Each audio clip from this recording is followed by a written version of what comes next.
Hi viewers, welcome to Lara kitchen and health tips.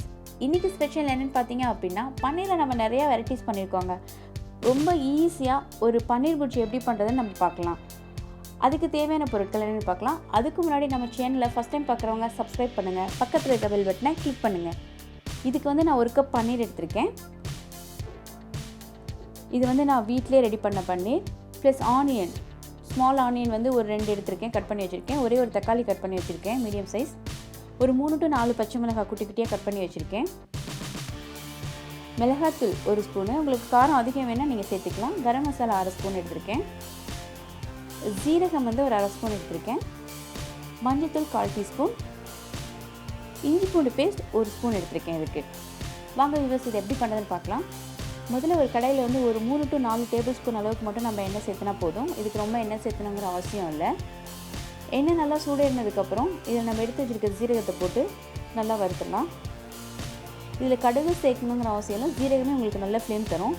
இப்போ நம்ம நறுக்கி வச்சுருக்க வெங்காயம், பச்சை மிளகாய் எல்லாத்தையும் ஒன்றா போட்டு இதில் நல்லா மிக்ஸ் பண்ணி விடலாம். வெங்காயம் நல்லா பொன்னிறமாக வர அளவுக்கு நல்லா வதக்கணும். இதை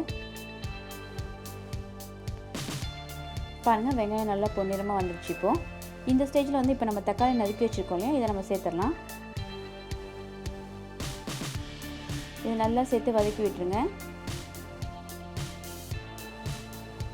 இப்போ நம்ம இஞ்சி பூண்டு பேஸ்ட் எடுத்து வச்சுருக்கோம் இல்லையா, அதை இதை போட்டு அந்த இஞ்சி பூண்டு விழுது பச்சை வடை போகிற அளவுக்கு நல்லா வதக்கினா போதும்.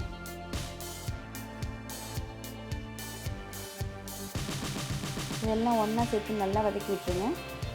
இப்போ நம்ம எடுத்து வச்சுருந்த மிளகாத்தூள், மஞ்சள்தூள், கரம் மசாலா 3ஐயும் போட்டு ஒன்றா நல்லா கலக்கி விட்டுருங்க. எப்போ பார்த்தாலும் நம்ம சப்பாத்திக்கு குருமா, சட்னி, சின்ன மசாலா இந்த மாதிரி தான் செஞ்சிட்ருக்கோம். ஒரு டிஃப்ரெண்ட்டாக ஒரு சைட் டிஷ் பார்த்திங்க அப்படின்னா பன்னீர் புர்ஜி. இது ஒரு 5 to 10 நிமிஷத்தில் நம்ம ஈஸியாக ரெடி பண்ணிடலாம். இது எல்லாமே ஒன்றா நல்லா வதங்கி வந்துடுச்சு. இந்த ஸ்டேஜில் நம்ம கொஞ்சம் உப்பு சேர்த்துக்கலாம். குழந்தைங்களுக்கு ஒரு சில குழந்தைங்களுக்கு பன்னீர் அப்படியே கொடுத்தா சாப்பிடுவாங்க, ஒரு சில பேர் சாப்பிட மாட்டாங்க. அப்போ நீங்கள் என்ன பண்ணுறீங்க அப்படின்னா, இந்த மாதிரி பன்னீரை நல்லா உரித்து விட்டுட்டு இந்த மாதிரி ஒரு சைட் டிஷ் ரெடி பண்ணி கொடுத்தீங்க அப்படின்னா அவங்க நல்லா சாப்பிட்ருவாங்க. பாருங்கள், இது இப்போ நம்ம பன்னீர் ஆட் பண்ணுறோம். இது நம்ம வீட்டிலே ப்ரிப்பேர் பண்ண பன்னீர். இது எப்படி ப்ரிப்பேர் பண்ணுறோம் அப்படிங்கிற லிங்க் நான் உங்களுக்கு டிஸ்கிரிப்ஷன் பாக்ஸில் கொடுத்துருக்கேன்.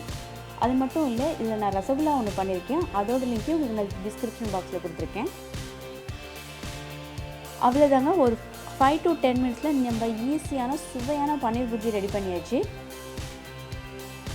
ஸோ இது நீங்கள் எல்லாத்துக்கும் சர்வ் பண்ணலாம். சப்பாத்தி, ரொட்டி, ஒரு சில பேர் நீங்கள் இட்லி கூட இதை டேஸ்ட் பண்ணலாம். இதே போல் நீங்களும் சுவையான பன்னீர் புர்ஜி உங்கள் வீட்டில் ட்ரை பண்ணிவிட்டு எப்படி இருந்துச்சுன்னு எனக்கு கமெண்ட் பண்ணுங்கள். மேலே நம்ம கொஞ்சம் மல்லி இலை போட்டு டெக்கரேட் பண்ணிக்கலாம், நல்லாயிருக்கும். தேங்க்ஸ் ஃபார் வாட்சிங். நம்ம சேனலை சப்ஸ்கிரைப் பண்ணாதவங்க சப்ஸ்கிரைப் பண்ணுங்கள். தேங்க்யூ.